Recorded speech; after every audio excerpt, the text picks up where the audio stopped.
This isn't high level surgery, where you Right. really probably do need, I don't know, a dozen or 20 years of training or something. It would help.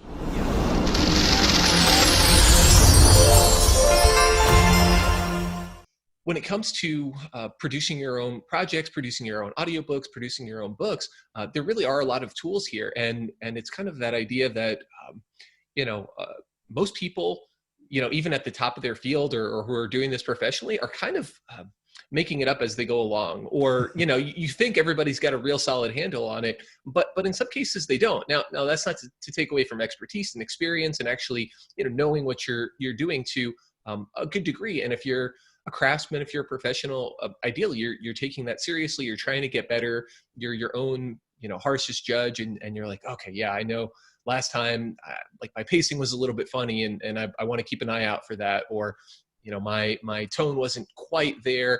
I got to make sure to do whatever I need to do to improve that. But it is demystifying, realizing that this is actually a lot more accessible for many people.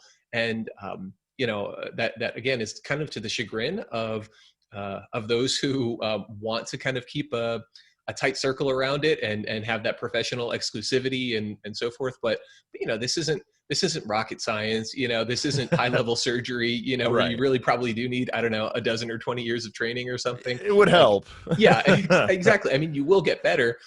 But even doctors and lawyers, like, this is their practice. The idea is like you're continually getting better. Ideally, you have a base level of competence when you start, but everybody's got to start somewhere, and that's okay. And you can keep doing that, iteration by iteration, getting a little bit better, and it will get there if you're serious about your craft. And you do, in many cases, have the tools to get started. So if you're thinking about it, information like this can be really helpful to getting over that hump. For sure. And I've always found that in this, like, imitation is the best form of flattery, in the sense of, like, sometimes it behooves you to just look at other people, your professionals, your heroes, or even just people being like, who's making the most in this industry, and just trying to figure out what they sound like. And if you're like, okay, and if you're looking at it and objectively from like, all right, here's where I'm at, and here's where that person sounds. What are they doing? And if you're like, well, I have some background noise. Okay, we're not going to record in the warehouse anymore. We're not going to record out in the street. All right, we're solving problems. Right. Like, and you just take it step by step of, like, you don't, the advice I got when I got the house from my folks as well as others, because I bought this house, and the idea was I was going to be like, let's do projects every week.